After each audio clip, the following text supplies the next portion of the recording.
Hey everyone, it's Ben Hardy here, and in today's we'll be comparing a Wrangler 392 to the Lexus LX Overtrail. This might seem like a strange comparison, but both of these are off-road vehicles and both of them are over $100,000. So which one is best? Before we get in this video, I want to give a huge shout out and thank you to the Dodge Ram in Sandy for giving me some time with this Wrangler. Link to the website in the description down below. Link to my car buying guide too. Let's get into it.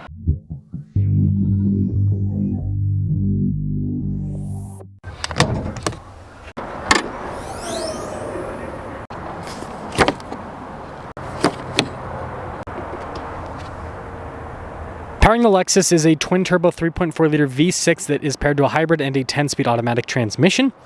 With this, you can expect to get higher teens for the fuel economy average. Power outputs are 457 horsepower and then 583 pound-feet of torque. Powering the Wrangler is a 6.4-liter Hemi V8 that goes through an 8-speed. Fuel economy with this, you can expect to get mid-teens. Power outputs are 470 horsepower and then 470 pound-feet of torque.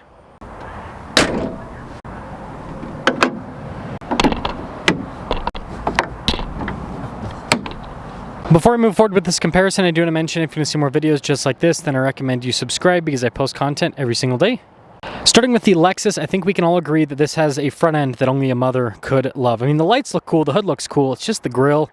It's gone too far, that's for sure. Now this is in the extended height setting, which is still very comfortable, by the way, with the suspension because it's hydraulic. It does give it more clearance. It's got about 10 inches of ground clearance. The Jeep, on the other hand, I mean, you're like 12.9 inches of ground clearance, so it's got quite a bit more clearance overall. But with the Lexus, you don't have that aggressive of an approach angle. I mean, you can see with how the bumper is shaped versus the bumper over there on the Wrangler. When it comes to front-end equipment, though, I mean, it's got fog lights, it's got parking sensors, it's got a front camera.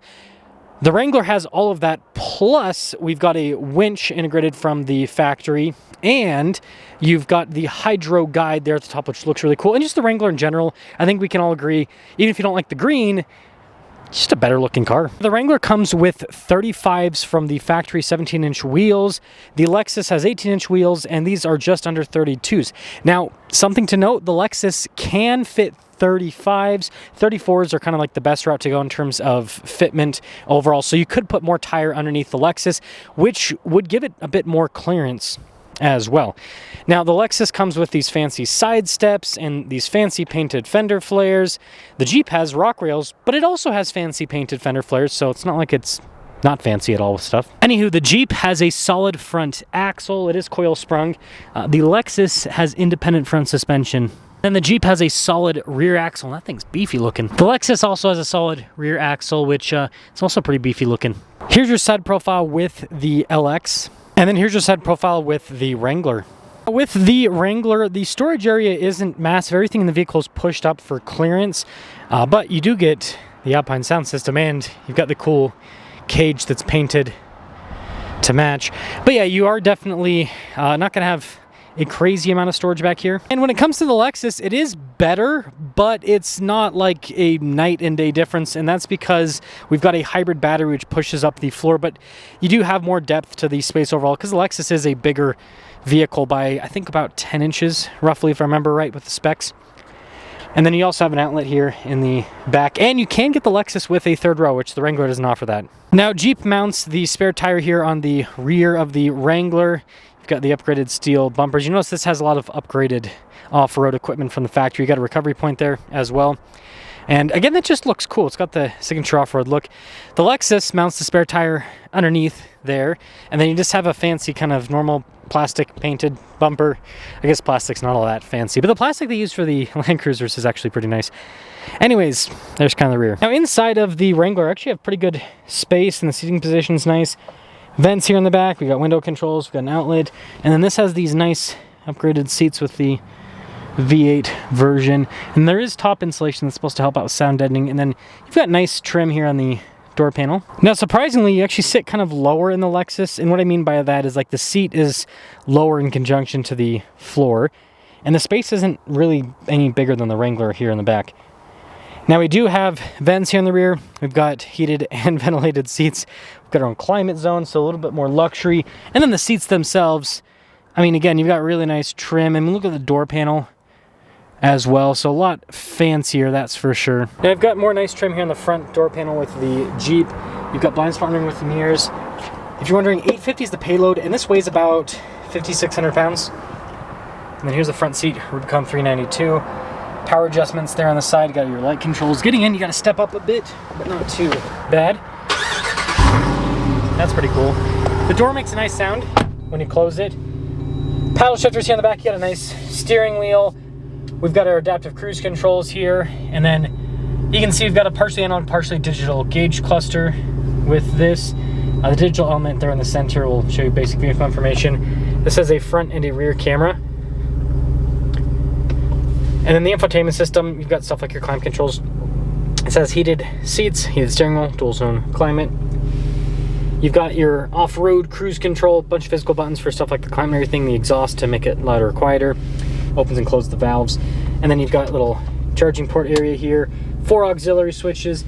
This is triple locked, so you've got your front and your rear, you've got your sway bar disconnect, you have your off-road plus, which is like your off-road driving mode. This is full-time four-wheel drive system, by the way. And then you can see here with the shifter for the 8-speed, it's got the cool 392 logo on it. And these front seats, again, they're comfortable to sit in. And then this is a convertible. That's a big appeal with the Jeep. Now taking a look at the front door panel with the Lexus, again, much nicer kind of material use against a luxury car. Blind spot with the mirrors, you got memory seats. You've got power folding mirrors. Payload capacity is 1190, so a little bit more payload. This does weigh more, 6,200 pounds. And then here's the front seat. Again, lots of luxury. Power adjustable steering wheel, we've got 360 camera. Seats power adjustable, of course, too. Getting in, I have this in the higher ride height setting, so it's harder to get up. But in the lower setting, it's really easy to get in. And the door actually sounds solid when you close it. Got nice paddle shifters there in the back. Nice trim all around the steering wheel. This is fully digital. We've got a fancy 360 camera system. You have a secondary screen down below. You can see this has a lot more tech built into it. Now it's full-time four-wheel drive just like the Jeep, and just like the Jeep, it has 3 locking differentials, but this has the selectable center. The Jeep, so four-wheel auto, everything's kind of like open, but you put it into four-wheel high, and that locks up the four-wheel drive system, so it doesn't have like a selectable center lock. A little bit of a different system. Height adjustable suspension controls here. This has a cool box center console as well. Got nice trim here in the top. You've got a camera rear view mirror. It still has have a sunroof, but obviously, again, it's not a convertible. The Lexus stickers for about 116 grand. The Jeep stickers for about $102,000. Let's take them out and sum things up. Ooh, it's always gonna be hard to beat a V8, right? Right? We'll see. So the Wrangler 392 is kind of a different beast for Jeep. They beefed up the Wrangler to be able to handle the extra power. And so this is almost kind of like a heavy-duty Wrangler in a way. I mean, you look at the axles this thing has, you look at the components, it's beefed up, it's cool. Now the V8 is very smooth. It sounds great, but it's also smooth. And that's the thing that's nice about these, let me adjust this a little bit. That's the thing that's nice about these large displacement V8s, is you just have that instant response and you've got a lot of engine to pull from. Feels great to drive. Now with this newest iteration of the Wrangler, it actually handles pretty darn well.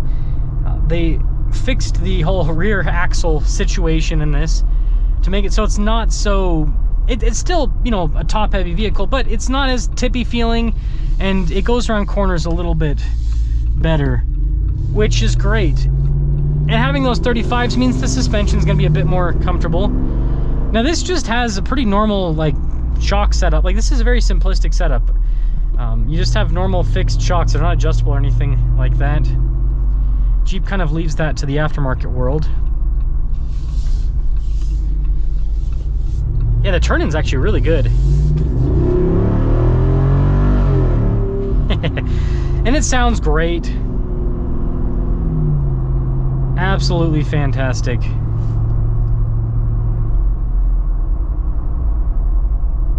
Now you are going to get more noise, right? This is a convertible. Now the newest Wrangler, right, they got rid of the antenna. They did stuff to make it so that it's more insulated. But it's still a Wrangler at the end of the day, so you're still going to get more noise with this compared to vehicles that aren't a convertible. And the steering, again, it's got some vagueness, but for being a solid front axle vehicle, it's not bad at all. they've really refined the Wrangler. I mean, if you haven't driven one in years, go and drive the newest one. I think you'll be impressed with the driving dynamics. Even the regular, you know, V6 or 2.0 turbo Wrangler. So this is a fun to drive, special feeling vehicle, and it's got a lot of off-road kit. So let's go drive the Lexus, and let's go see if that is worth the extra money. So Lexus LX. I know it's weird that I'm in a random place that is not where the Jeep was originally. I filmed the video, or I thought I filmed the video. The GoPro never turned on. So I'm going to, because I'm low on time, I'm going to make this LX part as concise as I can be so I can get to the next review. So here's the deal. This is really luxury versus just full-on utility. With the LX, it has a lot of utility, but then it also adds in a lot of luxury, and that's why you're paying a bigger price. You have height adjustable suspension. That's pretty fancy tech. The Jeep doesn't even have adjustable shocks. This also has, I mean, look at this interior. It's got more insulation. It's just all about luxury. So part of the extra money you're paying for the LX is the luxury, and I would say the build quality too. Like the build on the Jeep, that's really good for a Jeep, but it's still not as good as the LX. Again, the production on these Land Cruisers is fantastic. So you've got that.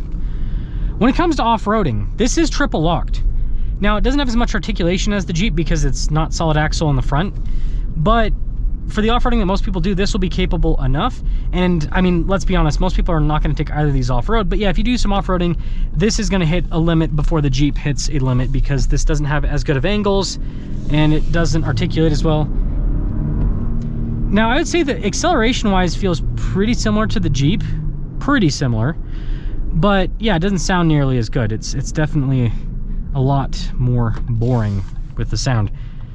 So here's how I think it kind of shakes out. If you're just looking purely for like cool factor and value, then I think that we can all agree that the Jeep wins on that front, because it offers all the off-road tech from the factory. You've got the winch, you've got the steel bumpers, you've got the rock sliders, you've got all that from the factory, and it's got a big V8 under the hood. What you're conceding with the Jeep is just luxury. It's just not as nice inside, and it's not as insulated, and the build isn't quite as good, but it's super solid. So value-wise, the Jeep definitely wins. I mean, if you wanted one of these to be similar in terms of equipment to a Jeep, you'd have to go aftermarket, and you'd have to spend probably about $30,000, and that would be bumpers, lights, a winch, rock sliders, and then moving the spare tire up into a carrier on the rear bumper so that it's not underneath. Once you do all of that, yeah, you're probably $30,000 in mods plus labor, roughly speaking. So like you'd be $146,000 to make this similar to the Jeep in terms of off-road equipment. Yeah, that's a lot of money. So I think the Jeep's definitely a better value. The reason you go for this is the build quality and the luxury that this provides, and then some of the features that this has, like having, you know, cooled, again, that's part of the luxury, cooled seats, but height adjustable suspension, 360 camera. It's got a little bit more tech than the Jeep.